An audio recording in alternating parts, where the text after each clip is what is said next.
El 24 de marzo de 1976 se instaló en el poder la dictadura cívico-militar eclesiástica más sangrienta de nuestra historia.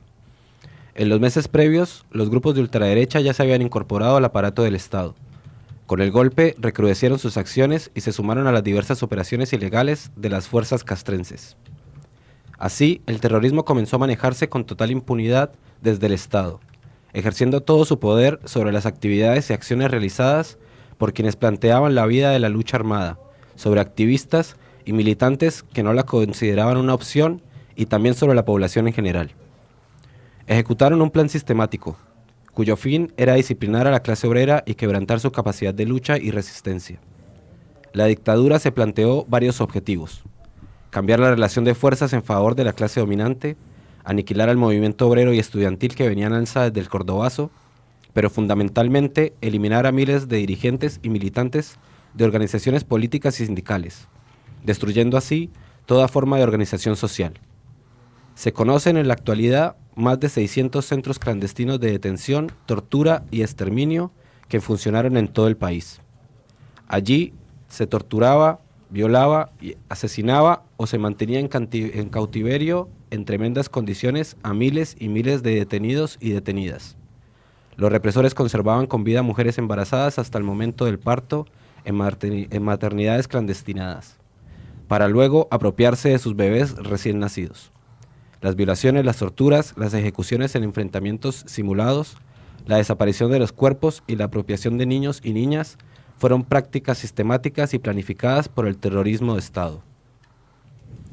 El Ministerio de Salud Provincial, en ese entonces Ministerio de Bienestar Social, estuvo ocupado desde 1976 a 1981 por el coronel médico Dr. Joseba Kelmendi de Ustarán, quien había sido director de Epidemiología de Sanidad del Ejército Argentino. Por ese entonces en el hospital sobresalía la actitud valiente de algunas trabajadoras, como María Angélica Altaparra de Trimaní, coordinadora del curso de auxiliares de enfermería que allí se dictaba. Ella denunció ante el director Jorge Rosa que el 17 de junio de 1976, a las 11:45, en el horario de su clase, hombres armados secuestraron a su alumna María Rodríguez. De acuerdo con los registros, para ese entonces el personal de la ley 10.430, que trabajaba en el hospital al 24 de marzo de 1976, sumaba un total de 660 personas y se repartía entre 22 profesionales, 413 cargos técnicos y auxiliares de enfermería, 71 cargos administrativos y 154 de servicio. No hay precisión aún respecto del número de profesionales pertenecientes a la ley 7878/72 de carrera hospitalaria, que fue derogada por la ley 10.471 en el 87, con la que se complementaba el plan del personal en los inicios de la dictadura. Sería muy interesante obtener este dato para poder evaluar la cantidad de despidos que fueron efectivizados con el decreto de racionalización administrativa al inicio de la dictadura. Fragmento de La Fuerza del Silencio de Laura Constanzo. Buenas, ¿cómo les baila? Bienvenidos, bienvenidas a Psiquis. Por acá andan hablando de las caruflas de la gente. ¿Cómo están esas caruflas? A ver, veo caruflas. ¿Cómo andan esas caruflas? ¿Cómo Están están? complicadas. ¿Están complicadas, Hola. de verdad? ¿Es por el tema o les pasa algo? No, el tema moviliza ¿Y les pasa algo? y también es viernes y estamos... yo estoy cansada. Está bien, no pasa nada. ¿Ustedes cómo están? Bien. Yo estoy bien, yo estoy joya. Bien. Arriba. Bueno, para no perder la costumbre, presento al equipo aquí presente. Tengo acá a Joaco a mi derecha, Buenas. por acá está Diego detrás haciendo cosas, haciendo caruflas. Por acá anda Nasa, Gaia. Del otro lado está Mati en la operación técnica, está Zoe también por ahí. Delphi, nuestra invitada de hoy que nos acompaña. Y el S, uy, qué rápido se fue esa cámara, Dios mío, no la alcanzamos ni a ver. Seguro en algún lugar del tiempo-espacio, ahí están. Qué bonitos. Seguro en algún lugar del tiempo-espacio debe estar Anto, debe estar la Pi, debe estar Maitena, debe estar Kevin, que viene en un ratito. ¿Quién más? La otra Anto, que está enferma, le mandamos un saludo, ojalá se recupere pronto. Sí, ojalá.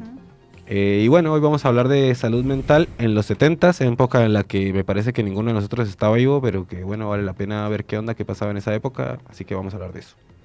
Muy bien. Muy bien. Bueno, Tu muchas gui- gracias Luis por la intro. Joaco, Sí, ¿tenés avisos parroquiales? Sí, tengo avisos parroquiales. Esta vez voy a empezar por más lo que está pasando en Palestina. Sobre todo algo en puntual que pasó hoy. Yo recién venía con mucha bronca, mucho enojo. Porque, bueno, compañeros, estudiantes de informática, hoy querían presentar la película No Otherland por todo lo que está pasando justamente en Palestina y para eso pidieron un aula a las autoridades de la facultad. Y bueno, y las autoridades, ¿qué es lo que hicieron? Le dijeron, si ustedes van a pasar la película No Otherland, nosotros no les vamos a pasar el aula, lo cual es brutal. O sea, cualquier otra película que ustedes quieran presentar, joya, pero si es esa, ¿no? Y a mí me parece brutal pensar eso en el contexto que estamos actualmente, o sea, incluso la Facultad de Medicina hace unos días también, o sea, quiso sacar una banderita de 30 centímetros para que no se hable de Palestina. Y esto, o sea, para mí lo que marca es un posicionamiento político, que, o sea, vos estás del lado denunciando el genocidio o puedes estar del lado de la censura, que es complicidad con lo que está pasando. Bueno, esas cosas para mí marcan también antecedentes de qué postura tienen facultades como esta, y lo cual lo que intenta hacer es censurar lo que está pasando hoy en Palestina, que se da en medio de un contexto tremendo, o sea, en el medio de que fue una flotilla donde actualmente más de 400 activistas que intentaron llegar a la Franja de Gaza para romper el asedio que hay, para llevar ayuda humanitaria, comida, agua, filtros de agua, medicina. eh, bueno, los secuestraron a estos 400 activistas, todavía los tienen ahí secuestrados. De hecho, hay militantes y activistas políticos argentinos. Está Carlos Cascote Bertola, que bueno, es hijo de desaparecido. Está Celeste Fierro, diputada del Frente Izquierda Unidad del MST. Está Ezequiel Pericini, de Izquierda Socialista.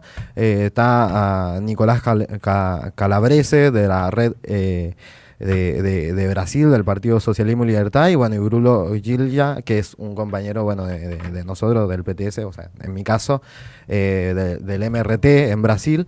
Pero es una situación también tremendamente fuerte, o sea, que nos convoca a todos. Incluso, no sé, en Italia, hoy mismo fue una de las movilizaciones más grandes que ha habido en el mundo, con una huelga general, 2 millones de personas en todo el país, y de hecho se dice desde la información que entienden de las centrales sindicales que se acató más de un 60% el paro general, con movilizaciones enormes, injustamente, de una pelea que vienen dando hace bastantes meses en contra del genocidio en Palestina, pero también de portuarios que se levantan para bloquear que no se sigan enviando armas al Estado de Israel para continuar el genocidio. Bueno, y un montón de cuestiones que empiezan a pasar en el mundo, pero mi mensaje más que nada es decir que es un momento histórico muy tremendo con lo que está pasando, que es un ataque a la humanidad, que es un ataque político, y que ante esas cosas no nos podemos callar ni ser cómplices, menos instituciones como estas, al contrario, que hay que denunciarlo, y que nuestro posicionamiento también va a hablar de qué lado de la mecha vamos a estar. Y es importante, sobre todo acá, incluso en Argentina, no sé, hubo un genocidio. Nosotros también hoy en el programa vamos a hablar mucho de lo que pasó, de lo desaparecido de la salud mental, de las prácticas, teorías. Bueno, un genocidio en nuestra época era algo impensable, pero está pasando y hay que decirlo. Así que bueno, eso breve por todo lo que está pasando en Palestina, bueno, y seguir solidarizándonos. El sábado va a haber una movilización, no recuerdo la hora, pero va a ser en Plaza Moreno, creo que es a las 4 de la tarde. Y también va a haber otra, si no me equivoco, el martes hacia Plaza de Mayo.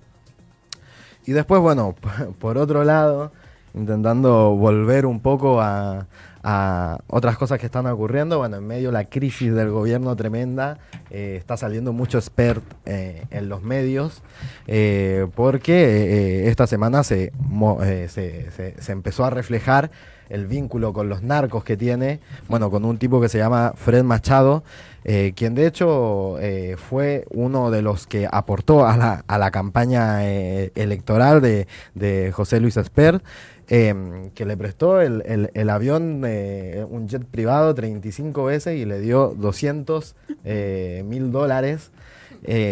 Y bueno, esto me parece pasa en medio del escándalo del gobierno, ¿no? De todo lo que viene haciendo, de que cada vez pide más deuda externa, de que pide un salvataje porque no se ve muy cómodo para llegar a las elecciones con todo lo que está pasando. Pero que para mí, más que quedarse con la foto de esto, de lo que está pasando con Esper, hay que pensar una continuidad, ¿no? Porque no solo pasó lo de Esper, está lo de la deuda, que siguen pidiendo deuda todo el tiempo, que es su única manera de mantener algo de equilibrio, que equilibrio no tienen, o sea, se está cayendo todo a pedazos. Pero detrás de eso está el ajuste, está, bueno, el quilombo financiero que tienen, la deuda externa, están las coimas de Karina y está el Libragate. O sea, es en medio de todo ese contexto que se da un caso más de, no sé cómo llamarle, pero que muestra claramente lo que son los tipos. Y en el medio de esto, ¿no? También tenemos un gobierno que ayer fue derrotado. O sea que es una continuidad de las peleas que estamos dando en la calle. Se aprobaron justamente, bueno, se rechazó en realidad el veto de la ley de presupuesto universitario y la de emergencia en pediatría en el Garrahan, y que me parece que son conquistas muy importantes que tenemos y que ahora hay que seguirla porque es un gobierno que su implementación no la quiere. O sea, y ese es motivo para seguir organizándonos, porque me parece que la última respuesta o la última, no sé cómo decirlo, pero la respuesta que tenemos que dar tiene que ser en las calles. O sea, si no es un gobierno que uno se sienta a dialogar y te dice de una, banco, sí, los estudiantes, joya, que tengan presupuesto, banco los docentes y todo eso. Bueno, esas cosas hay que pelearlas en las calles como conseguimos la ley, y me parece que continuar por ese camino para implementarlo. Pero bueno, un poquito de eso, intentar hacerlo lo más rápido posible también. Me encantó. Gracias, Joaco. Muchas gracias, Joaco, por estos avisos de todos los viernes. La verdad, increíbles, muy completos. Y bueno, no sé si lo comentó Luis o no lo comentó, pero tenemos una invitada hoy. Algo dije, sí. Dato no menor, Delfina Lobalvo, que está por ahí en la pecera, es adscripta y alumna de la Cátedra de Corrientes Virtuales de la Psicología, así que dentro de un ratito ya va a estar acá con nosotros, acompañándonos y desplegando lo que va a ser el capítulo número 6 de Psiquis. Estamos de vuelta aquí en Psiquis. Esto es la Facultad de Periodismo y Comunicación Social de la Universidad Nacional de La Plata. Es un gusto para ustedes saludarlos nuevamente. Si alguien por ahí mande mensajitos para saber que la gente existe. Si quieren les dejo el número 221-554-9735. De entrada yo sé que hay un par de personas que nos escuchan que sí estuvieron vivas en esa época, y para nosotros sería de gran valor que nos manden un audio contándonos algo de esa experiencia. Recuerden también las redes de Psiquis, Psiquis Perio en el Instagram, y las redes de la radio, Radio Perio OK, para que tuki. Tuki. Bueno, bien, vamos a arrancar entonces con el tema que nos compete hoy. Primero vamos a presentar a Delphi, perdón, estamos todos muy acelerados. ¿Cómo estás, Delphi? Yo muy bien, contenta de estar acá. Te vamos a pedir que hables ahí cerquita del micrófono. Ahí va, genial. Buenísimo. Bueno, contanos un poco tu experiencia como adscripta. Es una experiencia reciente. El año pasado me hice la inscripción como adscripta, y además es una materia cuatrimestral que se cursa en el segundo cuatrimestre, así que tuvimos además pocas clases porque hay un contexto político, social, que hace que hoy los docentes estén tomando medidas de fuerza, así que ahí ando. Esta es una experiencia interesante, estar del otro lado de la mesa está piola, pero... sí, para mí es como una zona intermedia de experiencia, le digo yo, bien Winnicott. Sí, es como verla ahí entre el profe y el estudiante, está bueno. ¿Y por qué decidiste unirte a esa cátedra? Corrientes actuales de la psicología es una materia que a mí me resultó muy interesante. Es una materia histórica, y es un campo, digamos, la investigación histórica de nuestra disciplina, que tiene pocas investigaciones en sí mismo. Hay periodos de la historia con mayor cantidad de investigaciones, pero los más recientes no. Entonces, es una materia histórica que creo que lo que nos hace entender a los estudiantes es que nuestra disciplina está determinada por factores sociales, políticos, históricos, que hacen que se debatan ciertas cosas y no otras en distintos momentos. Entonces, nada, me parece que aporta algo muy importante a nuestro plan de estudios en general. A mí me había entusiasmado mucho cuando la cursé.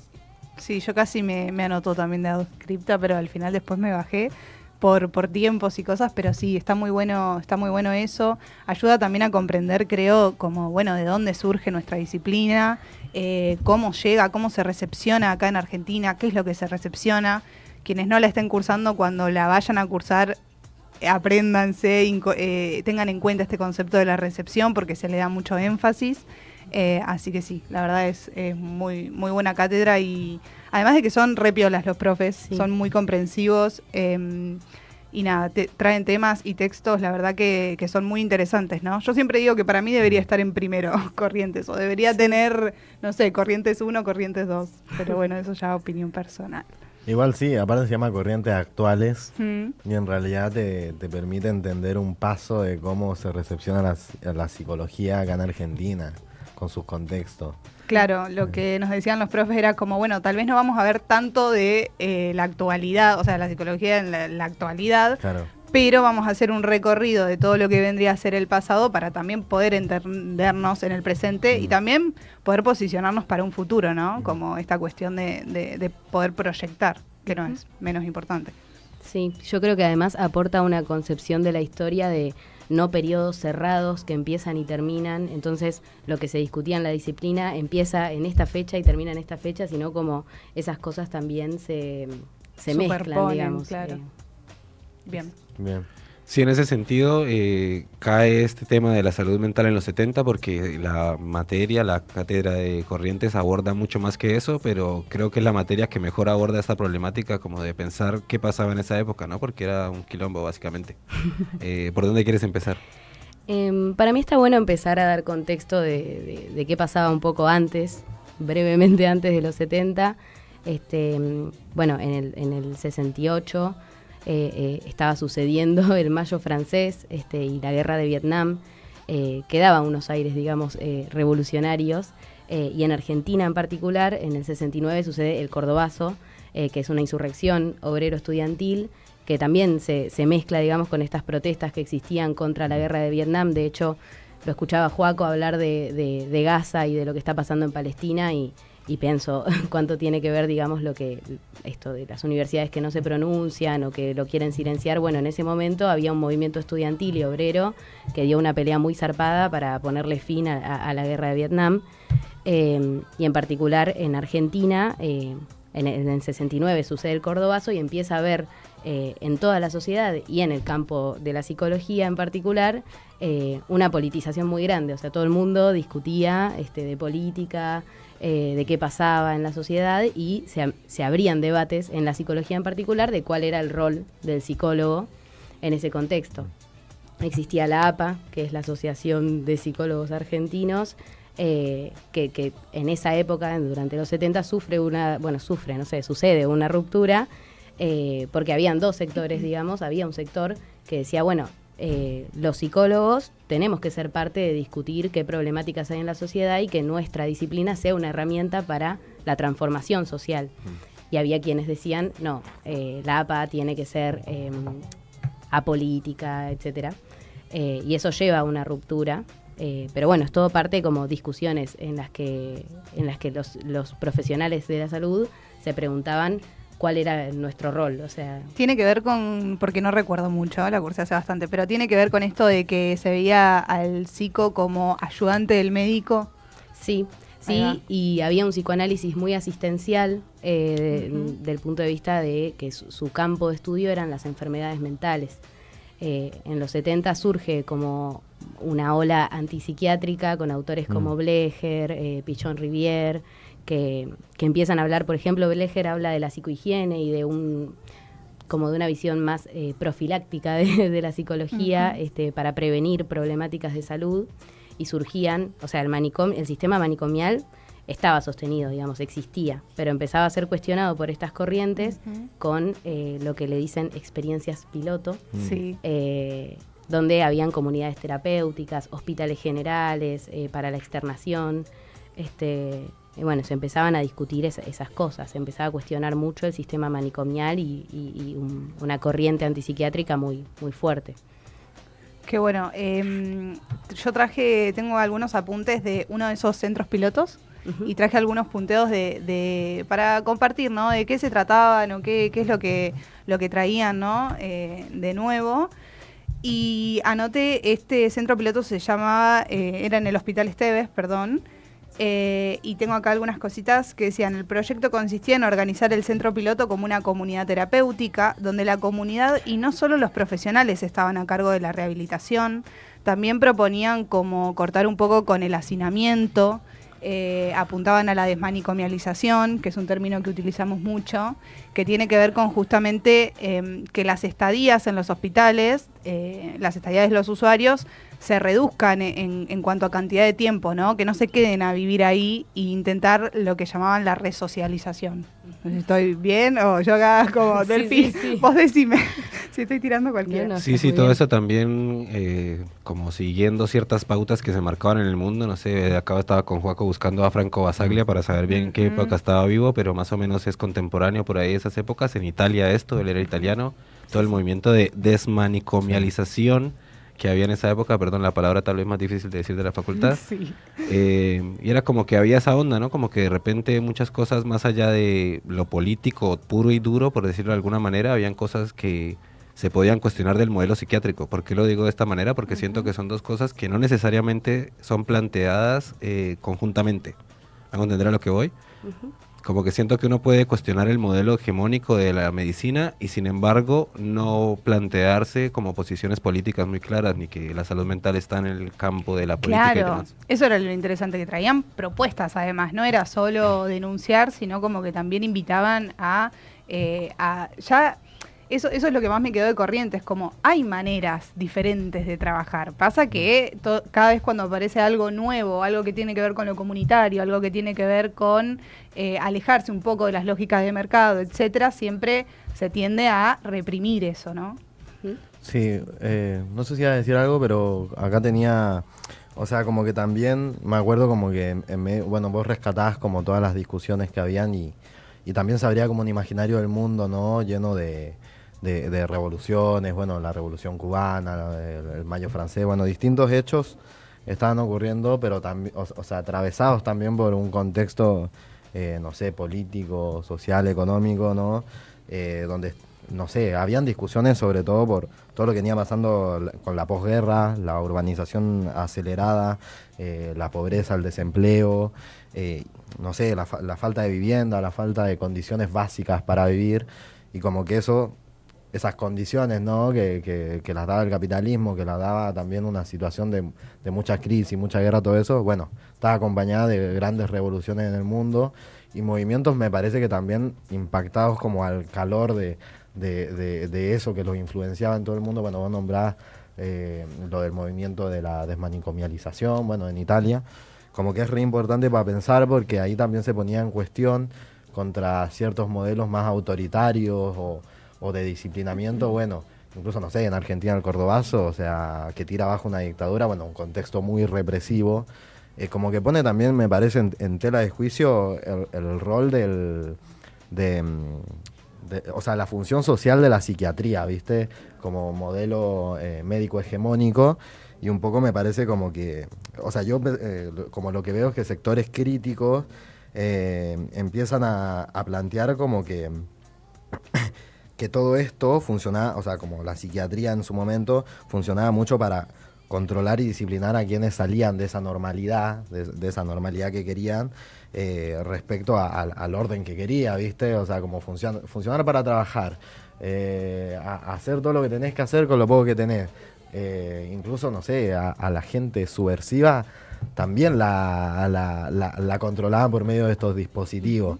Entonces como que fue mucho eso atravesado y para mí también como entender mucho, no sé, todo lo que estaba pasando en el mundo también te daba para pensar si todo ese malestar, si todo ese sufrimiento psíquico, o sea, todo eso que estaba pasando tenía implicancia en lo social, ¿viste? Entonces como que también ahí me parece que empezaron a meterse mucho perspectivas de, no sé, acá en Argentina el psicoanálisis, pero también la psicología social. Bueno, vos nombrás la experiencia piloto con Pichon Rivière, con Blecher, con muchos otros, ¿viste? Pero me quedaba pensando un poco eso, ¿viste? Sí, sobre todo también había un movimiento estudiantil que cuestionaba mucho, por ejemplo, quiénes quiénes estaban a la cabeza de las cátedras, qué contenidos se daban. Hay un texto muy lindo de la cátedra de, de Norma de Luca, que es de la primera camada de recibidos de la Facultad de Psicología de la UNLP, que igual fue en el 62, fue antes, pero que venía de gestarse todo eso, incluso la reforma universitaria en el 18, o sea, antes, surge de eso, de un movimiento estudiantil que cuestionaba lo que se estudiaba en sus carreras, digamos. Hay un concepto que me parece clave de Corrientes, que son los intereses intelectuales, es decir, las cosas se leen no en abstracto, sino que o sea, esto que vos decías, la psiquiatría para qué, la psicología para qué. De hecho, bueno, no sé si me adelanto mucho, pero todo esto que aparecía, digamos, de pensar como las terapias en grupo, la desmanicomialización, etcétera, eran una herramienta de transformación, o sea, cuestionaban un sistema, y es por eso que en la dictadura de Videla eso se intenta desaparecer. De hecho, un poco antes de Videla, ya con la AAA, con López Rega, empiezan a desmantelar muchos de estos lugares comunitarios, y después con la dictadura, bueno, ya es una persecución más brutal, digamos, se cierran un montón de carreras, quedaron abiertas algunas, la de Buenos Aires, la de Rosario y la de San Luis, creo, sí, pero tenían un programa, un plan de estudios acorde a el modelo de país que quería la dictadura. Entonces, por ejemplo, había materias que hoy nosotros cursamos, que por ejemplo psicología institucional, pero lo que se investigaba era el desarrollo institucional de las grandes y medianas empresas o la motivación en el ámbito laboral. Nada que ver con lo que vemos hoy, digamos. Porque bueno, era una psicología a servicio de los empresarios, donde el modelo de estudiante era un estudiante que iba a estudiar y negaba la política, y el modelo del profesional era un profesional que se dedicaba a su especialidad, que no leía Freud, que no leía Marx, y en los 70 surge el término psicobolche, que era un término despectivo que se usaba para marcar a aquellos profesionales que venían del freudomarxismo y que opinaban que la psicología era una herramienta de transformación. Entonces se generaba toda una subjetividad, o sea, Alejandro Weiner, en el texto Los desaparecidos en salud mental, habla de 3 formas de desmantelar todas estas experiencias. Primero, en los hechos, o sea, desmantelándolas con el terrorismo de Estado, o sea, nada, te saco tu centro, digamos, de salud, pero después era generando una subjetividad en las antiguas y nuevas generaciones sobre ese tipo de prácticas para después condenarlas al olvido. Entonces empieza a haber eso, todo un proceso de desmantelamiento de estas prácticas, y no porque sí, sino porque tenían una posibilidad de transformar algo de esa realidad. Sí, pregunta picante. Se viene, se pica.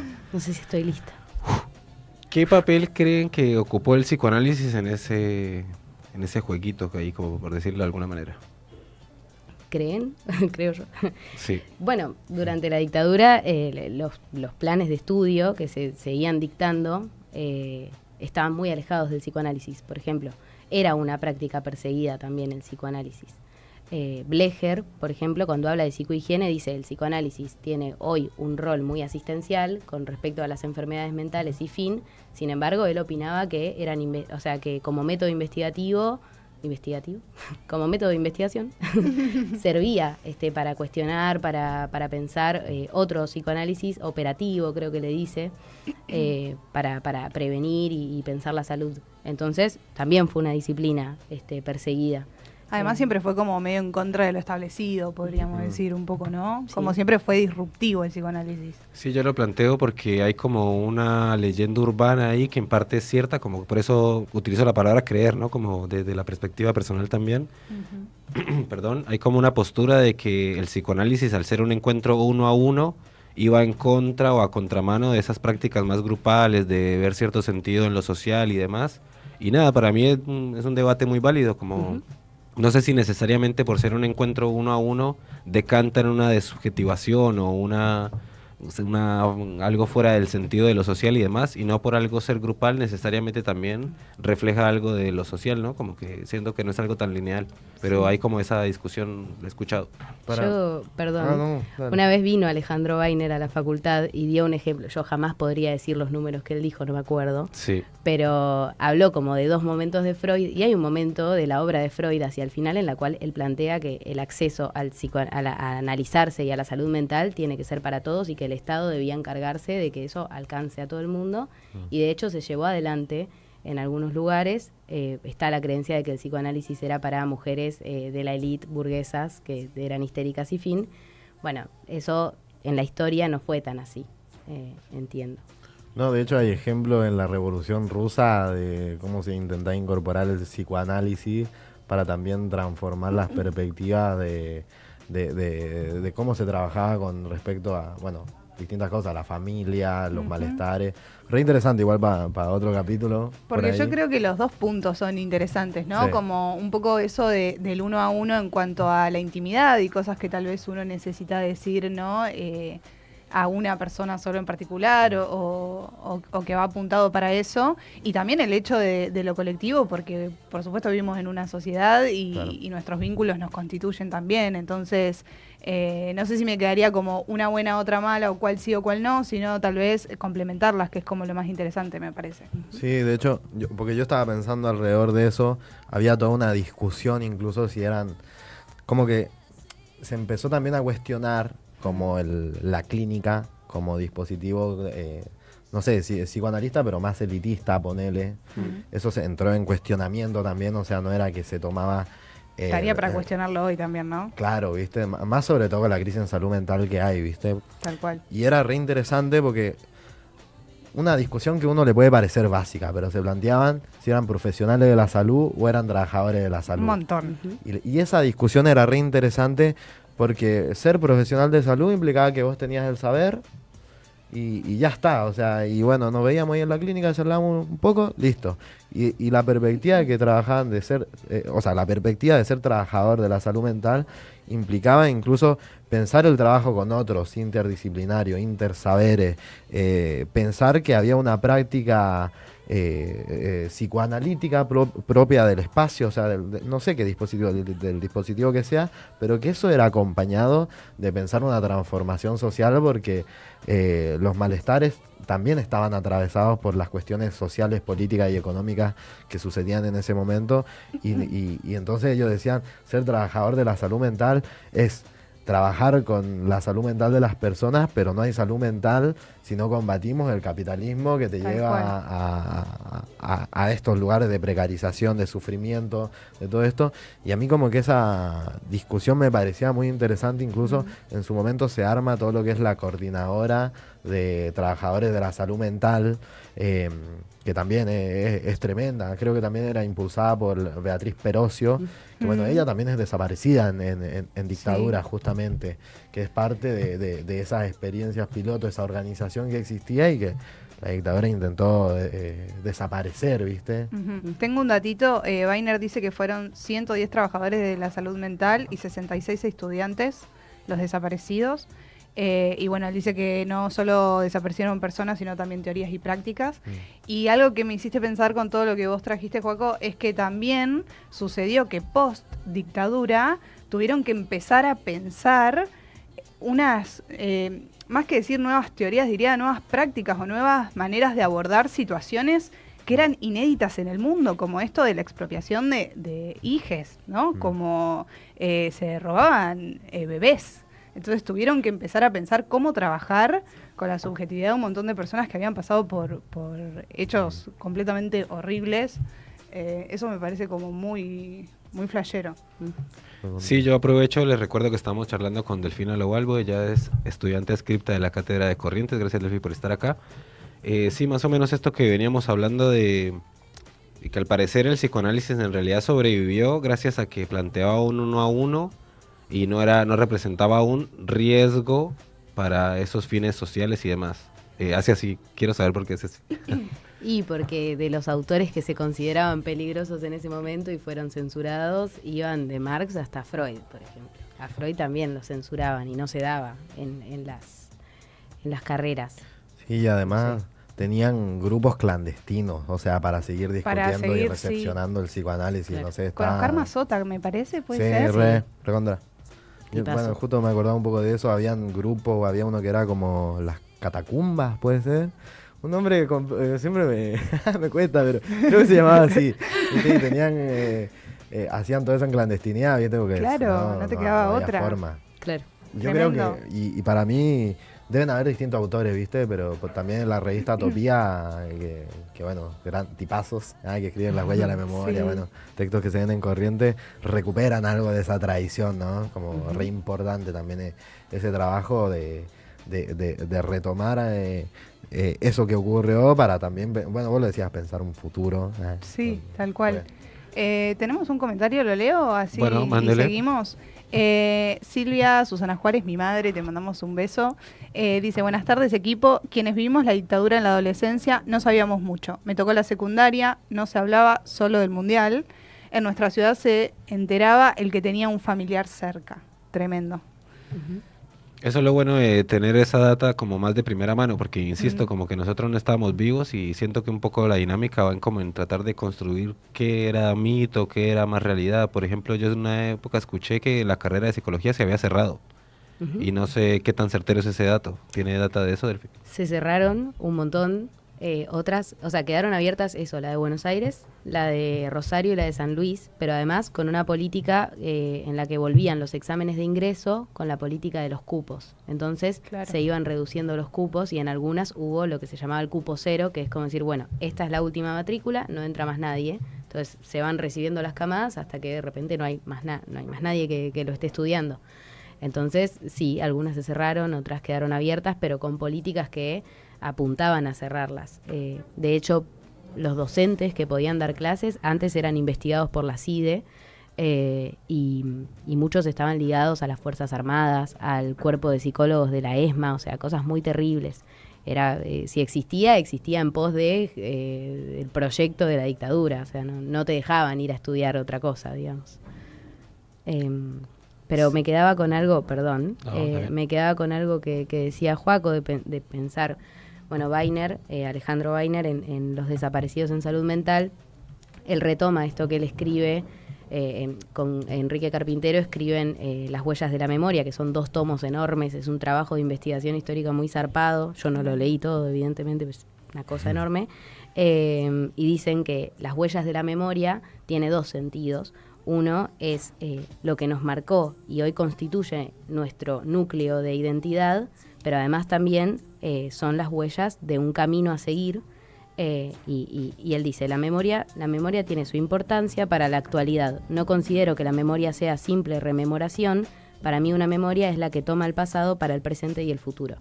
Entonces, como estas experiencias, y él dice, retomar estas experiencias no para repetirlas, sino para elaborarlas.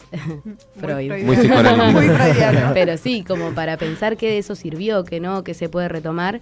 Hoy hay abiertas discusiones por nuestro plan de estudios, cómo eso puede modificarse y si los estudiantes somos parte también. Sí, hoy literal, porque era las 2 de la Hoy, tarde, hoy. yo por Hoy a las 2 de la desgracia no tarde. pude ir, pero hoy literal. Sí. Entonces, bueno, por ejemplo, nosotros vamos a ser trabajadores de la salud, o somos, en el marco de un mundo en el que hay un genocidio transmitido en vivo a cielo abierto y eso tiene consecuencias en nuestra subjetividad, en un mundo de violencia, donde existe la violencia de género, donde gobierna la derecha en algunos lados, también en un mundo donde hay una juventud que se levanta a repudiar todo esto y nos permite pensar otros horizontes. Nada. Sí, por ahí va a sonar raro lo que voy a decir, pero bueno, es un pensamiento que tengo. Me hace mucho ruido pensar en un profesional de la salud mental que no piense en estos impactos de la subjetividad, como que no atienda a que pasan cosas. Sí, que se como- quede en el inconsciente y en el Edipo. Yo no lo puedo entender, si hay alguien que quiera bancársela y salir al frente de esa batalla, lo animo, pero la verdad que no lo entiendo para nada. Acá no creo que nadie salga a bancársela. Si hay alguien en el chat, por favor, avise. Avisen, che. Avise porque por ahí estamos flasheando. Pasa igual, boludo, que siento yo como... Bueno, nosotros antes habíamos hablado como de esa idea que se instalaba en la dictadura, el estudiante solo va a estudiar, el profesional solo va a ser... Bueno, hoy no se piensa, por ejemplo, ser trabajador de la salud mental, se piensa como ser profesional de la salud Licenciado. mental. O sea, incluso... Más o menos. Bueno, pero en esos tiempos era una discusión. Justo el otro O día, estaba en una charla en el Karakachov, que incluso la persona que lo dijo no es la persona más que uno dice, era Xavier Oñatibia, que todo bien con Xavier, le mando un saludo, pero hacía una bajada de línea que era lo interdisciplinario, dejar de pensarlo como eso, sino como intersaberes. Usted justo dijo la palabra. ¿Por qué? Para bajar la élite de la disciplina, como estamos en otro plano donde pensamos desde las disciplinas, el saber, y ahí bajamos al territorio a tratar de iluminar. Sí, también pensar que hay que bajar la psicología es ponerla en un pedestal en primer lugar también, ¿no? Como... No, pero hay que bajar la perspectiva de que estamos en un pedestal. Claro, a eso bajar. voy, sí, pero por ponerle supuesto. las prácticas piloto que habían en su momento, y me parece que incluso algo de eso intenta rescatar la Ley Nacional de Salud Mental. Bueno, eran prácticas piloto donde se ponía, no sé, los trabajos operativos que habían de la terapia grupal. Era re interesante porque incluso pensaban la externación no eran solamente que los trabajadores de la salud mental, o sea, era con el conjunto, estaban incluso los usuarios, comunidades, o sea... Personal de limpieza del hospital, Claro. formaba parte de hacían asambleas con los Eso es usuarios, con la zarpado. gente que trabajaba ahí. Empezar a conocerse, mirar al otro. Re. Y ese para mí, ese planteo del intersaber, o sea, los mismos usuarios decían, mira, yo creo que hoy no está para ser externado, amigo, no sé, ¿viste? Claro. Era o sea, se dan Sí, unas se decidía en discusiones asamblea. re interesantes sobre eso. Bueno, les recuerdo que estamos acá con Delfina. Delfi, que habías leído algo muy lindo, perdón que te mandé el frente, pero la verdad que estuvo re bueno, si lo quieres compartir. Sí, iba a Por decir favor. eso. Traje un fragmento del libro, del escrito de Norma de Luca, que fue la primer camada de recibidos de la UNLP. Se llama Palabras de una veterana de la primera promoción de psicólogos a los estudiantes y futuros colegas en el 62. Traje unas partecitas que dicen, fuimos la generación de la resistencia y la generación promoción de psicología rastrillo, porque respetábamos a quienes nos respetaban, pero nos oponíamos tenazmente, duramente, a quien usurpaba sin idoneidad el lugar de las cátedras. Así nuestros pares de la siguiente generación no sufrían lo mismo. Lo positivo de esta promoción, el entorno, aún en lo negativo, el debate permanente, el altísimo nivel de formación filosófica y política que tenían los integrantes de las agrupaciones estudiantiles, la fuerza que esto le daba a las izquierdas, que eran los protagonistas centrales en la universidad. Lo negativo, no tuvimos trabajos prácticos, solo se nombraron profesores titulares y adjuntos en algunas cátedras. La formación clínica a la que yo aspiraba en particular la realicé afuera de la carrera. Y esta, como docente actual de la carrera de psicología, ya no lo es. Siento que sigue siendo una deuda que tenemos que saldar juntos, las generaciones anteriores con las actuales, rescatando ese gusto por los objetivos compartidos, para que no se mueran los ideales, para que los nuestros hagan posta con los de ustedes, o para que unos se unan con otros y corran juntos. Algo por ahí. Me parece que está bueno para Hermoso. pensar qué hilo de continuidad. Muy bueno, Elfi, muy lindo. Muchas gracias. Gracias a ustedes. ¿Norma de Lucas esto? Sí. Que la vemos en Evo. O sea, era profe... Jefa de cátedra de jefa Evo 2. cátedra de Evo 2. ¿Murió Norma de Luca? Sí. Ah, Mal ahí. mal. Bueno, estamos para... ¿Qué hacemos? ¿Un cierre? ¿Quieren seguir? No sé, yo le daría la oportunidad a Elfi de que exprese lo que quiera expresar, aproveche esta oportunidad, vaya al frente con toda. No, Acercamiento, por favor.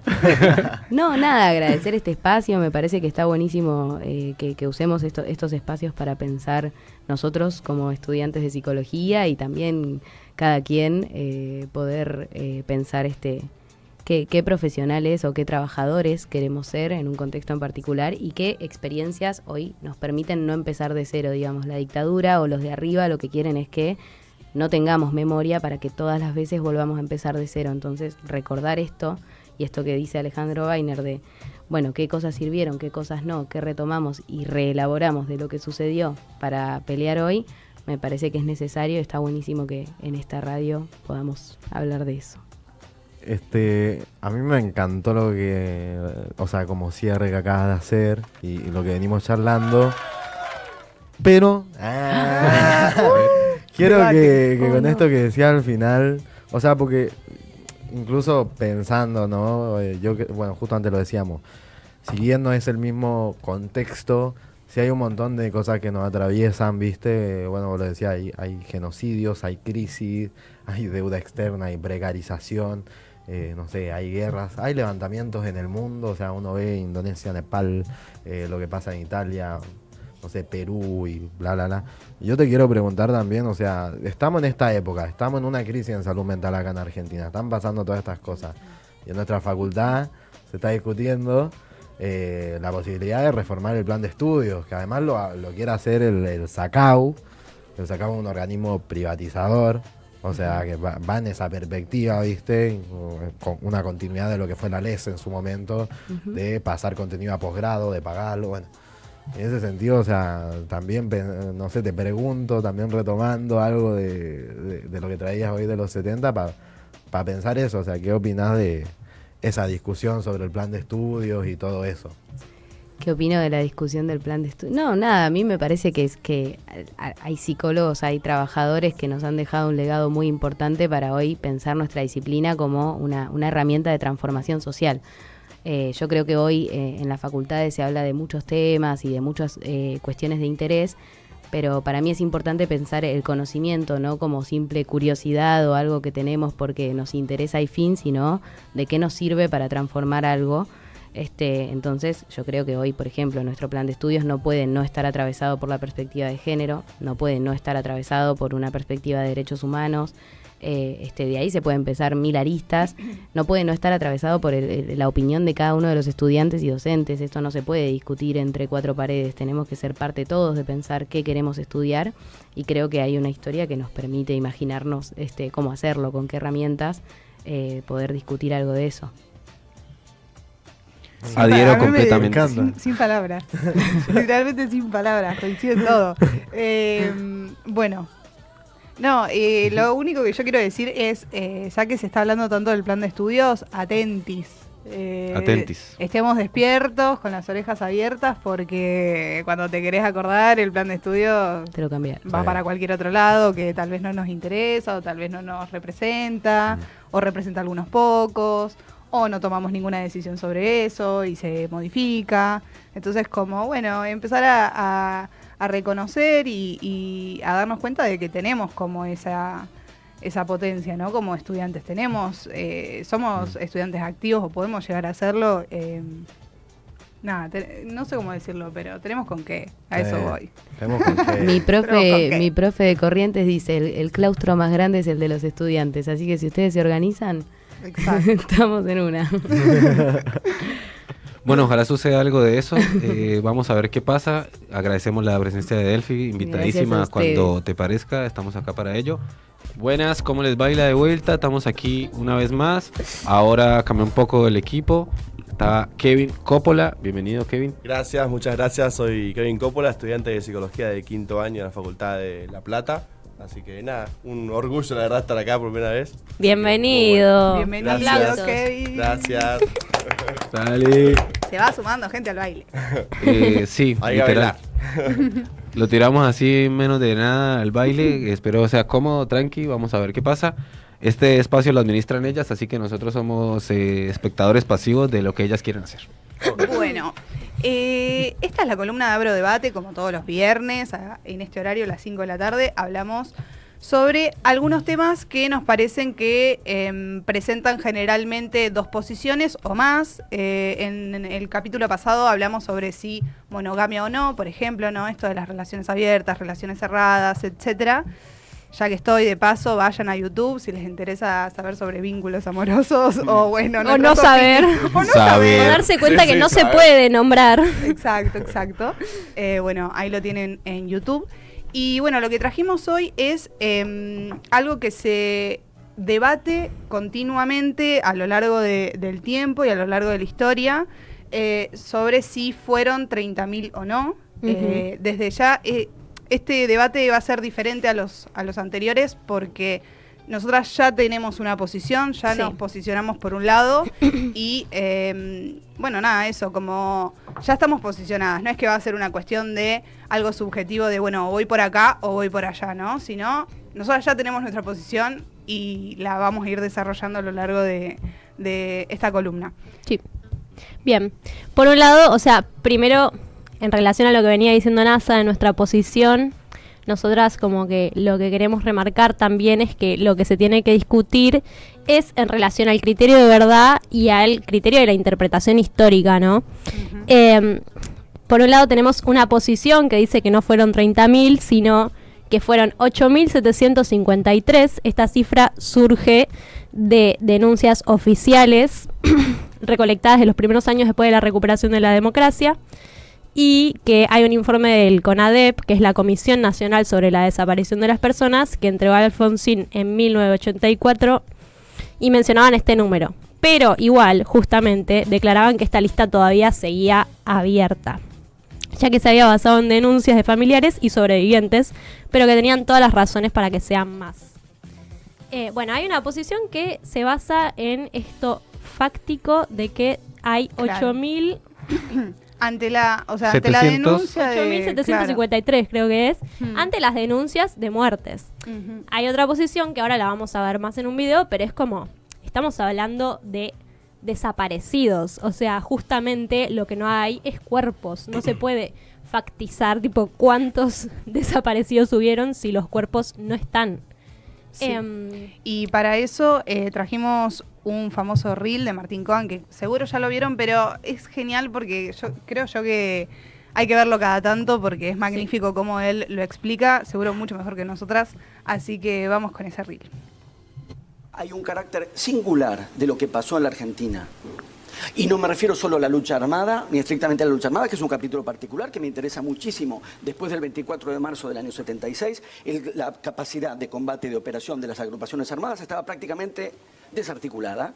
Y lo que siguió fue una matanza feroz para quebrar todo sentido de participación política, de reivindicaciones sociales, todo ese estado de emergencia y de lucha que no pasó por la lucha armada y que aplastaron, ya sabemos cómo. Hay algo que increíblemente se ha escurrido en este retroceso que estamos teniendo en estos años, que son las características particulares que tuvo la represión del terrorismo de Estado respecto de otras tragedias políticas. No tenemos muertos, tenemos desaparecidos. Sí. Sí, un ¿Por qué? segundo que le... Porque la represión fue clandestina. Sí. Porque no Sí. hubo cuerpos, Sí, porque se siguen Sí. buscando los cuerpos, porque se siguen buscando los niños apropiados. La Completamente. cifra está abierta por eso. Y si la abrimos en 30.000, la abrimos, digo, en un colectivo, en un momento determinado, se postula, y yo insisto en la Sí. idea de postulación, porque Está bien, justamente sí. no estamos en la disputa de cifras bajo comprobación, No, está porque bien. si el Estado reprimió de manera clandestina e ilegal y los cuerpos los sustrajo y la información no lo dio, la cifra abierta no es solo que no sabemos, no es que inventamos 30.000 como se dice tontamente o macabramente, inventamos 30.000 porque no sabemos. el hecho de no saber es una denuncia en sí misma. Exacto, y una El exigencia hecho de no la está bien. respuesta. Bueno, acá pudimos ver cómo Cohen plantea esto de que la discusión siempre pretende enmarcarse como si se hablara de muertos certificados, y estamos hablando de una dictadura donde los cuerpos justamente no están, son desaparecidos. Y esta cifra de los 30.000, justamente, a mí me encanta esto que dice la chica, creo, que dice que el hecho de no saber cuántos son es una denuncia en sí misma. María O'Donnell. Ujú. Ella es la chica. La chica. Se va Gracias. a sentir bien. Si te escucho, María O'Donnell va a decir No gracias. creo que nos escuche, ojalá. Sí, yo entiendo la discusión, pero creo que la discusión pasa en realidad por otro lado, como pasa por esto de la teoría de los dos demonios, como que de repente está bien, de una, hay un disenso en la cantidad de personas, pero es más grave aún que la cantidad de personas que se justifiquen las muertes de esas personas, sean 8.000 o sean 30.000. Claro, como de repente Como que es tipo, más "Ay, profundo". pero son 8.000, ¿eso decís? No, claro, eso también, por un lado, como de una, es tonto en parte, mi pensamiento Sí, es que es sí, estúpido, pero pasa un montón. Y es Pasa parte un del montón. negacionismo, ¿entendés? Claro. Como eso es lo... pero siento que es peor aún cuando se reconocen, supongan una persona que dice, sí son 30.000, pero Ujú. estuvieron bien asesinados los 30.000. Ah, ¿Me hago Claro, entender? no, bueno, sí, eso es mucho sí, peor. como algo claro. habrán hecho. Sí. un poco la teoría de los dos demonios tiene que ver justamente con que en un momento se planteó de que se trataba... había gente revolucionaria, o sea, guerrilleros vendría a ser, y lo que hicieron los militares fue poder conservar la tranquilidad en la sociedad, justamente defendiendo de estos guerrilleros que atacaban, Claro. ¿no? Entonces, justamente se pone como en el mismo nivel, ¿no? Sí, la típica de que cuando estaban los militares por lo menos había más orden. Sí, eso lo hizo un montón de Eso gente. lo re decían, ¿no? De mi abuela, ponele como. Lo sin siguen ir más diciendo lejos. igual. Sí, lo re dicen. Sí, sí, tremendo. Un saludito ahí para la gente que piensa que la dictadura estuvo bien. Kevin, ¿algo? Yo no Sí, les yo estaba mando pensando justo lo que estaba diciendo Que ella, viene algo. en relación a esto de que la gente mayor sigue todavía sosteniendo ese tipo de discursos, y me parece bastante loco porque estamos en pleno 2025 y hay como cosas que todavía siguen como consolidándose de una forma tal que es como bastante arcaica, digamos. Creo que un poco eso. Y bueno, obviamente yo no estoy de acuerdo. Sí, también a veces como siento que por suerte estamos como medio en una burbuja de progresismo, por decirlo de alguna manera, como que el ambiente universitario platense es ahí como medio progre en su excelencia. Obviamente hay excepciones y demás, pero a veces cuando uno quiere como expandir la mirada a esa burbuja pequeña en la que uno circula por obvias razones, porque estamos en la facultad estudiando y tal, pero cuando excede a esa burbuja se da cuenta que hay un montón de discursos que nada que ver con lo que Es uno muy piensa. loco. Hay que Es muy loco. salir de la burbuja también para reafirmar, viste, tu posición, porque vos estás segura de qué lado estás. Pero también está bueno, viste. Yo viendo argumentos de los que dicen que no fueron 30.000, como de repente dije, wow, claro, yo ni escucho a esta gente. O sea, ya como que ni siquiera le doy lugar y me re sirvió a mí como para volver a posicionarme. Nada, me parece que es re importante dar estas discusiones. Sí, y con argumentos también, Sí. ¿no? Como poder denunciar porque hay un montón de pruebas, ¿no? De todo lo que pasó. Sí. Entonces, Claro. como volver y otra vez insistir. A veces es cansador porque decís, dale, en serio. Pero bueno, no, hay que seguir insistiendo, porque si no, esto, cuando te querés acordar, no hubo dictadura militar, ¿entendés? Claro. O sea, a ese nivel estamos Sí, hoy en sí. día. Más con todo esto de las fake news y qué sé yo, capaz que te Claro. muestran una noticia que comprueba que no sé qué y es re falsa y vos estás ahí Re. creyéndote eso como... O un boludito que habla tipo como si tirara factos, que ahora pasa mucho, que son videos de 1 minuto de una persona tirando factos que no se cuestiona y como de repente puede haber un sesgo ahí total que en cualquier momento puede volver. Y... ay, me olvidé lo que iba a decir, perdón. Claro, y Boludito también un tirando poco, factos. perdón, Sí. No. un poco en relación también a lo que dice ella, el tema por ahí de que hay personas que están como tirando factos o verdades absolutas. Hay mucha gente que también lo cree. Y Claro. eso como que se va armando una bola de nieve constante y hay mucha gente que lo cree y no sé, tampoco está bueno. Total. Claro. Sí. Bueno. Y ni hablar de esa gente adulta también que en su momento, que hoy en día sigue diciendo que todo estaba más tranquilo, que era mejor cuando estaban los militares y qué sé yo. Terrible. Bueno, esos pensamientos y esas personas en ese momento participaron también, porque la dictadura fue cívico-militar, ¿no? Claro. Un montón de gente, Recontra. civiles, apañaban eso, ¿no? Entonces como muy importante Sí, también. sí, Sí, no es a- inocente ese discurso que tiene. Claro, sí. Claro, sí, a día de hoy las cosas que no se saben que habrán pasado, como la cantidad de flashadas que deben haber pasado en esa época y uno Familias. ni idea. Y sí, Sí. todas las personas que llegaba un bebé y no sabían dónde y se lo quedaban, ¿qué onda? Claro.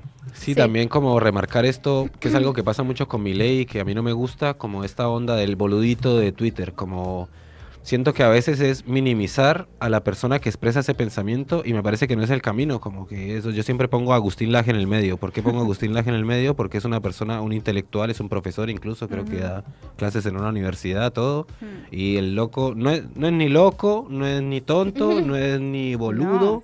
Como que al contrario, es una persona que está muy en sus cabales y sin embargo piensa todo esto. Sí. Y contra esa persona hay que discutir. Sí, Sí. aunque no estén todos sus cabales, porque, o sea, Milei también entró con el chiste, ¿no? Como esto de, bueno, son unos boluditos y qué sé yo, uno lo subestima y está, presidente de la Nación Argentina. O sea, Recontra. Sí.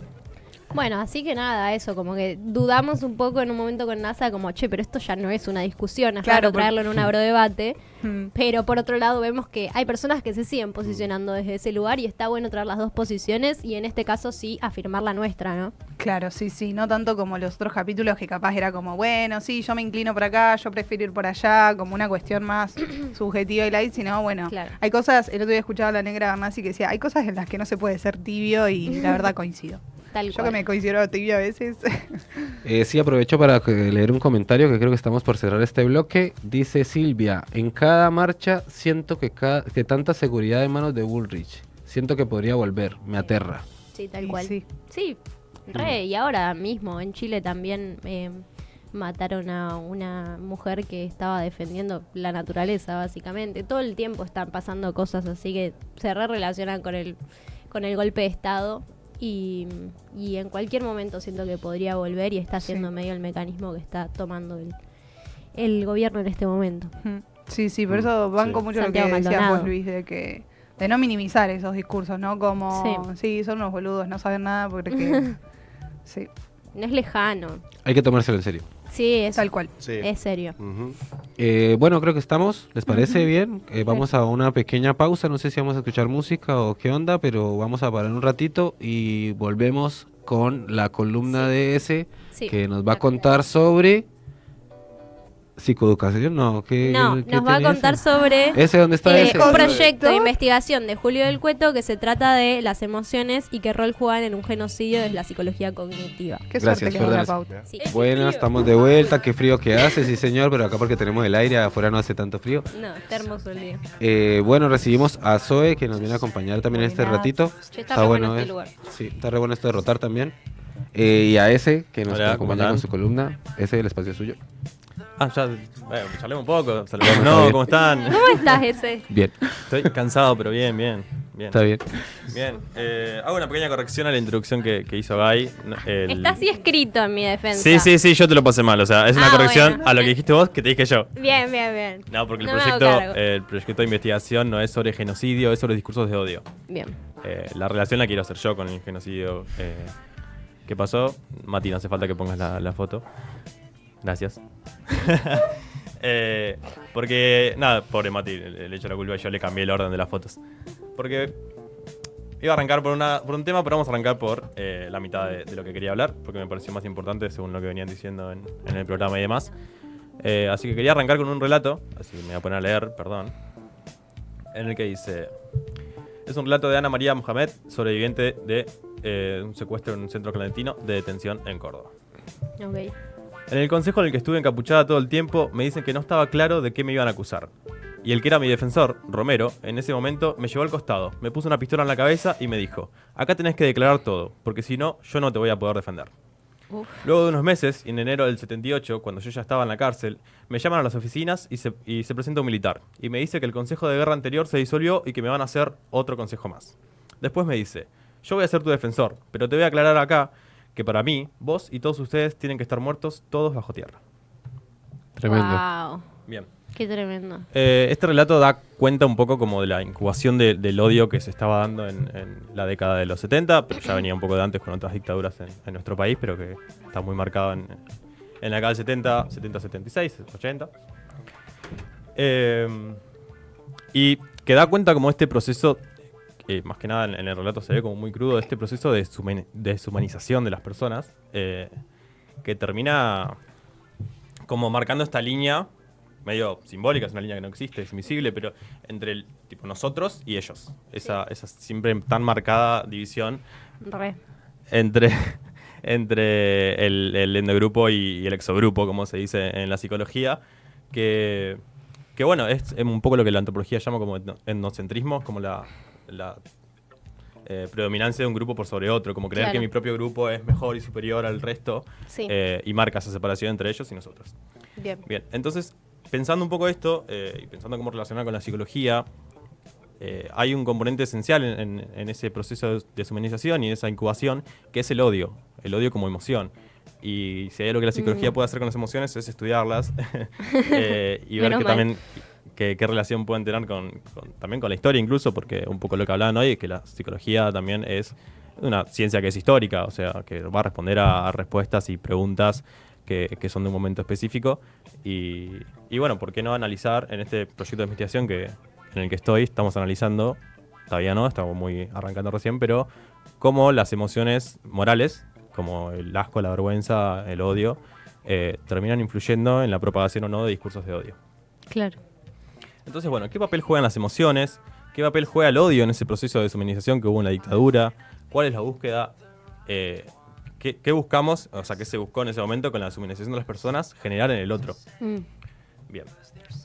Las relaciones, todos tenemos relaciones, todos nos vinculamos con un otro, eso desde el comienzo de la vida, básicamente, y siempre las emociones están incluidas ahí, desde el primer momento. Entonces, ¿dónde está la relación entre el odio y los crímenes de odio? Bien, hay un autor, que no me acuerdo si es psicólogo o qué, pero hay un autor que es Fisher, que va a hablar del odio y va a decir cómo el odio puede ser desencadenado por situaciones en las que los individuos perciben que ellos o su grupo son tratados de manera injusta. Como una sensación de que tu grupo está siendo atacado. Claro. Puede ser real o no, la verdad. Porque lo que termina pasando es que en ese proceso de deshumanización, capaz muchas veces se termina construyendo a partir de narrativas que no son propias, o sea, no hace falta conocer a ese otro grupo o que otro grupo te haya dicho algo o hecho algo, sino que simplemente a veces es por historias pasadas, por algo que, bueno, los medios tienen un gran rol en esto también. Entonces, Fisher va a decir que que esa percepción va a ser exacerbada, consolidando ese odio y haciendo parecer que la respuesta emocional es legítima, como que se justifica cualquier cosa que yo haga por ese discurso por ese reproducido. odio del otro que me hizo algo, que no sé qué momento y demás. Bien, incluso llegando a considerar como que el otro es malo innatamente, como que directamente él es malo y no hay forma de cambiarlo. Y el odio tiene ese componente que es bastante particular, que no permite que uno como dé espacio al cambio del otro. Simplemente lo odio y va a ser ese objeto malo para siempre. Y lo que termina pasando es que, bueno, ¿qué es lo que hago yo con un objeto que me parece malo? Lo termino haciendo. Tengo acá una lista de cosas muy muy agradables. ¿Qué va a decir? El que odia busca dañar, humillar o eliminar al objeto. Humillado, atesorando sentimientos de venganza, socialmente excluyéndolo e ignorándolo, o físicamente matándolo y torturándolo. Claro. O sea, el odio se relaciona mucho con la violencia. El odio termina llevando siempre a conductas violentas. Y en las terapias cognitivo-conductuales hay una distancia muy grande entre el enojo y el odio. Sí, hay diferencias entre lo que es la ira y lo que es el odio. La ira termina siendo más como un sentimiento momentáneo que puede llevar a derivar en un odio, que el odio tiene esta característica de ser como consistente y crónico, para decirlo de alguna manera. Ahí va. Y que es mucho más difícil como hacer ese cambio. Hay mucha diferencia entre las emociones, entre el odio, la ira, incluso hasta el asco. Puede ser otra emoción distinta. Hay como diferentes maneras. El odio tiene esta característica de querer eliminar al otro. Como creer que es algo innato de su persona. Claro. ¿Cómo innato? Innato de que es malo. Como que es eso que yo odio, lo odio porque es malo y es malo así siempre. Y es inherente a su ser, tipo, lo quiero eliminar. Claro. Por Entiendo. eso termina llevando a estas conductas más de eliminar al objeto a nivel de matarlo. Bien. Y el odio tiene esto, bueno, como componentes cognitivos de lo que yo pienso, pero también emocionales como lo que el otro me genera. Bien, entonces, ¿qué pasa con esta deshumanización que habíamos hablado? Es que se termina devaluando al otro. Esta devaluación del otro genera una reducción de la empatía, de poder ponerse en el lugar de esa persona, y termina derivando en este comportamiento violento. Bien, ¿cuál es la idea también de poder estudiar las emociones y estudiar cómo se propagan los discursos de odio? Es qué hacemos con esas emociones morales que tienen esta faceta como dual de decir, bueno, la emoción lleva a que yo tenga comportamientos violentos con el otro, pero al mismo tiempo también puede funcionar como un regulador de eso, un regulador de ese comportamiento. Sí. Si yo desarrollo la empatía, puedo también desarrollar conductas que son más prosociales en términos de cuidado del otro. Sí, me gusta la palabra regulador porque se antepone a una erradicación de raíz, lo cual me parecería un poco extraño, pero bueno, estaba como tratando de pensar una pregunta por ese lado, si en esto del innato, ¿no? Como el odio es algo innato a nosotros, a nuestro comportamiento. ¿No entender a dónde voy? Va a depender de qué... desde qué te pongas. Hay muchos autores que dicen que sí, que es una emoción que está universalmente en todas las culturas, que después se puede expresar de diferentes maneras, pero que sí, que está presente. Otros dicen que es adquirido. Incluso en la última foto, si Mati la puede poner, la anteúltima, porque la última son las referencias, está esta frase A ver. que dice: nunca nadie nace odiando a otra persona a causa del color de su piel, su origen o su religión. Las personas tienen que aprender a odiar. Y sí, si pueden aprender a odiar, es posible enseñarles a amar, porque el amor llega de forma más natural al corazón que supuesto. Nelson Mandela. Ahí te responde bastante. Sí. O ¿Estás sea, de acuerdo, no, con eso, Mandela? capaz la emoción Más o del menos. odio es medio innata, pero las razones Claro. son socioculturales. Sí. Justo Yo lo pensaba sé. como en... tenía- puede ser que, digamos, estas emociones, todas las cual sea que podamos hablar, existen y nos pasan. El tema es que la sociedad busca siempre poner un objeto al cual se dirija. Claro. Y en ese Claro. objeto es una construcción de un objeto y vos ahí le pones todas las justificaciones que quieras. Pero yo creo que lo que siempre pasa en las sociedades, o lo que pienso es como siempre está, solo que siempre está como socioculturalmente va cambiando de a quién se dirige. Porque esa violencia, de alguna manera u otra, siempre está en la sociedad y siempre se destapa por situaciones, injusticias, y siempre tiene que ir dirigida a un otro. Ahí es cuando entran los discursos y es como, vos tenés que odiar a esta persona o a esta palabra o esto, lo que sea. Claro. Sí. tengo una Como que vos decís pregunta. como que de repente se liga a un objeto. Claro. Bien. Tengo una pregunta por acá. Quiero, por justamente el tema. ¿Todo odio es lo mismo? ¿Toda violencia es lo mismo? ¿En qué sentido que toda violencia? Porque hay muchos tipos de violencia simbólica, verbal, física. Sí, yo pienso, o sea, como cuando vos hablas de lo que genera el odio, de lo que generan ciertos discursos y todo, y lo que tiene que ver con la violencia, o sea, por ejemplo, no sé, actuar violentamente o responder violentamente ante, no sé, los discursos de Milei todo el tiempo, ante, no sé, la precarización que hay. Bueno, la violencia, por ejemplo, que sucede en momentos cuando la gente sale a las calles por cierta situación, ¿viste? De la que no da más porque han vivido un contexto de violencia todo el tiempo, simbólica, material, bueno, de cómo viven y todo eso, bueno. ¿Todo el odio, toda la violencia es lo mismo o podemos pensar matices? O sea, no sé, un poco por ahí va la pregunta. Sí, capaz que ahí es donde entra la diferenciación entre el odio y la ira. La ira como este componente un poco más de respuesta ante una situación y no como como el odio, como la emoción esta que es permanente e injustificada por momentos. Y la ira puede ser más una respuesta ante una situación específica. Capaz ahí está la diferencia. No creo que toda violencia sea, la verdad, igual, porque un poco lo que estamos diciendo recién, o sea, las violencias o los discursos de odio o los discursos en general se terminan constituyendo en un contexto. O sea, va a depender un poco de eso. No sé si tengo más Bien. respuesta que eso. Incluso, bueno, en Argentina, según el texto de Grimson y Guisardi y el texto de Del Manso, que es una profesora de la facultad, el aumento de los discursos de odio se vincula mucho con contextos políticos. Incluso son textos de 2021, 2022, entonces como que da cuenta de ese proceso histórico-político que estamos viviendo. Incluso hoy en día creo que si hubiese estudios más recientes sería también lo mismo, incluso con mayores aumentos también. Y ahí es un poco para cerrar también lo que quería traer al principio, que lo dejé para el final, que Mati, si querés poner la foto 3.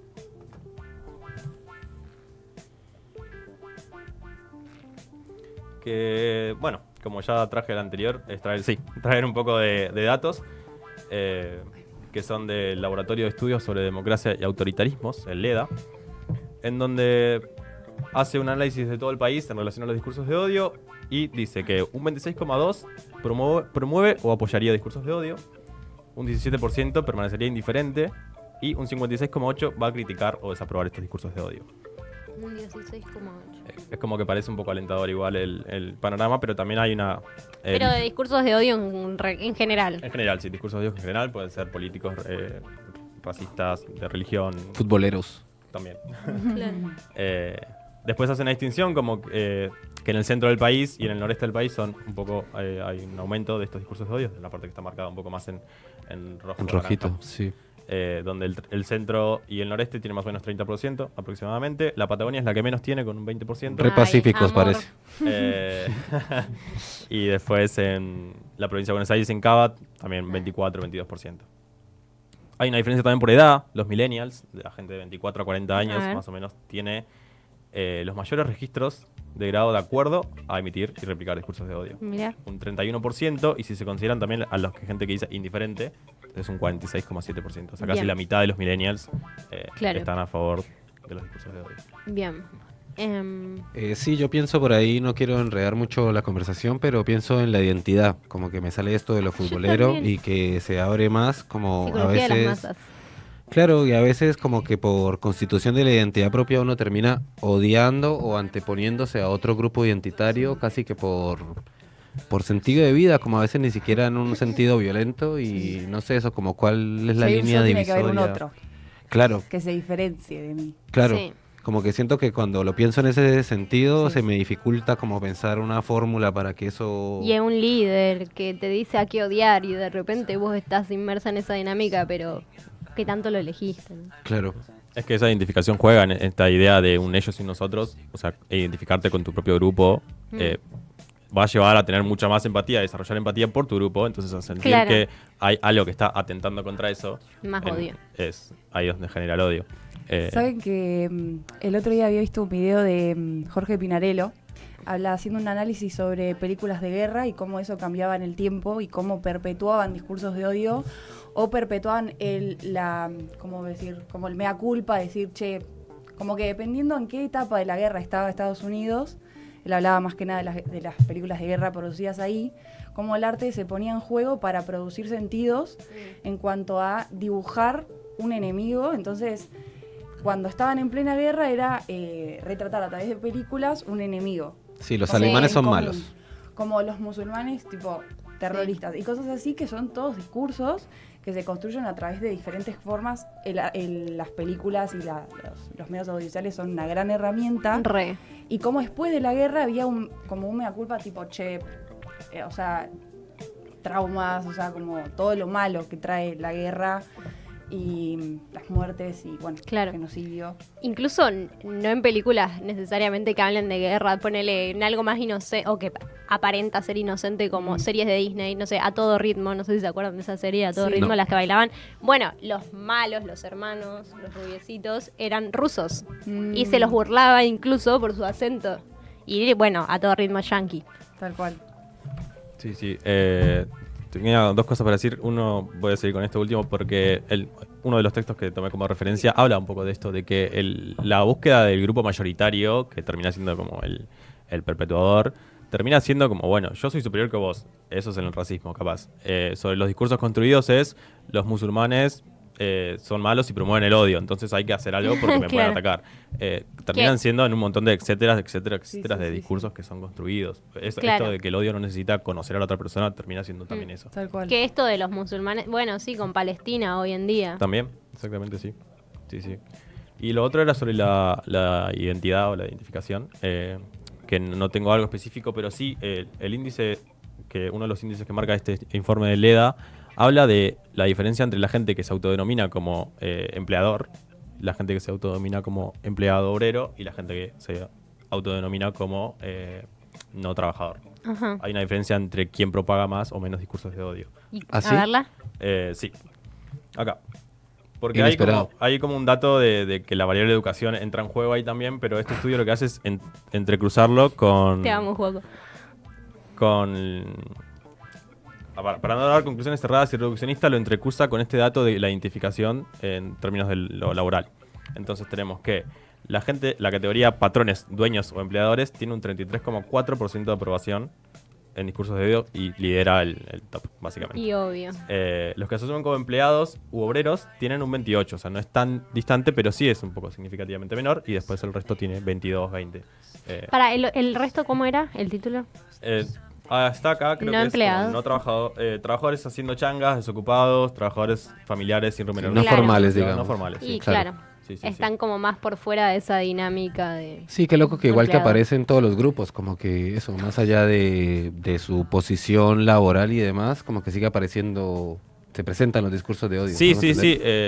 Y esta también es la idea, entiendo yo, un poco del proyecto, de tratar de leer cuáles son esas emociones morales que están, y porque después te permite también poder pensar en formas de intervención en el desarrollo, no sé, de la empatía, por ejemplo, o incluso hasta de la culpa. El programa que hablan de la culpa, yo me metí también un poco para tratar de demonizar un poco menos la culpa, porque tiene también este carácter reparatorio.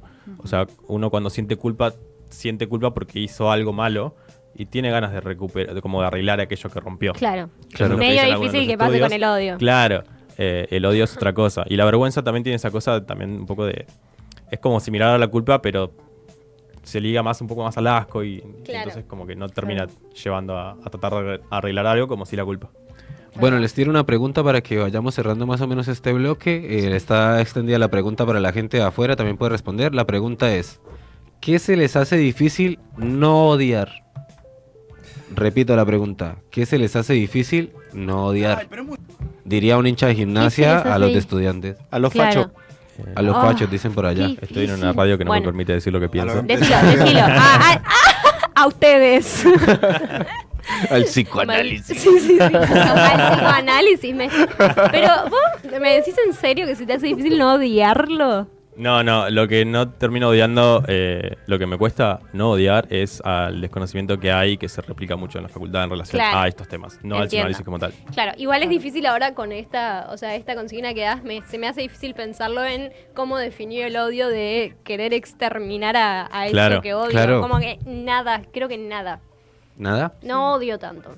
Está bien, válido. También un poco, yo la pregunta que me hacía era como qué cosas justificamos en nuestra...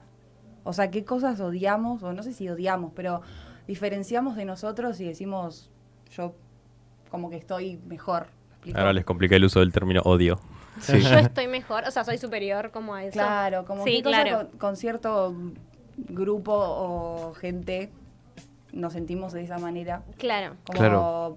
evitamos el conocer, como preferimos mantenernos en Claro. una situación de prejuicio y Sí, Y a mí estamos se me cómodos. dificulta... Como lo que nos pasó hoy con 30.000. Es como claro. salir del decir tipo y estudiar bien qué piensan para poder argumentarse, ¿no? Sí, ¿qué decías? Claro, a mí se me dificulta no odiar a la gente elitista. Tal cual. Bueno, en resumen, odiamos a los fachos. Sí. Puede ser. Es un poco lo que trajo y Juaco. claro. Bueno, ¿algo más que quiera decir ese, por favor? No. Yo con... Estamos re bien. Salimos del programa y ese nos mata a todos. No, nada que ver. No, Es por una favor. gran persona ese. Bueno, Odiamos muchas al gracias. Estado de Israel. Odiamos al Estado O de sea, a Israel, los puede ser. sionistas, Lo específicamente. odiamos. No sé si lo odio, tendría que conocer un poco más, pero entiendo. No, A mí me gustaría no hay que conocer nada. No sea un tibio. En estos lugares no hay espacio Si para alguien tibio. quiere pagarme un pasaje a Tel Aviv, estoy, que ahí voy a ver qué onda, qué es lo que pasa allá, porque no entiendo nada, la verdad. Bueno, muchas gracias por la columna ese. Te Muchas esperamos gracias a con ustedes. la próxima temática que tengamos. Zoe, gracias por estar acá. El programa aún no termina igual, pero vamos a escuchar algo de música. sí, y termina. volvemos. ¿Sí? ¿Termina? Porque hoy no tenemos... No termina. Pero, No termina, ¿qué, no qué termina. más El hay? programa sigue. ¿Tenemos el pase? No hay nada más y ya no Vemos qué tenemos pasa. más allá del nombre.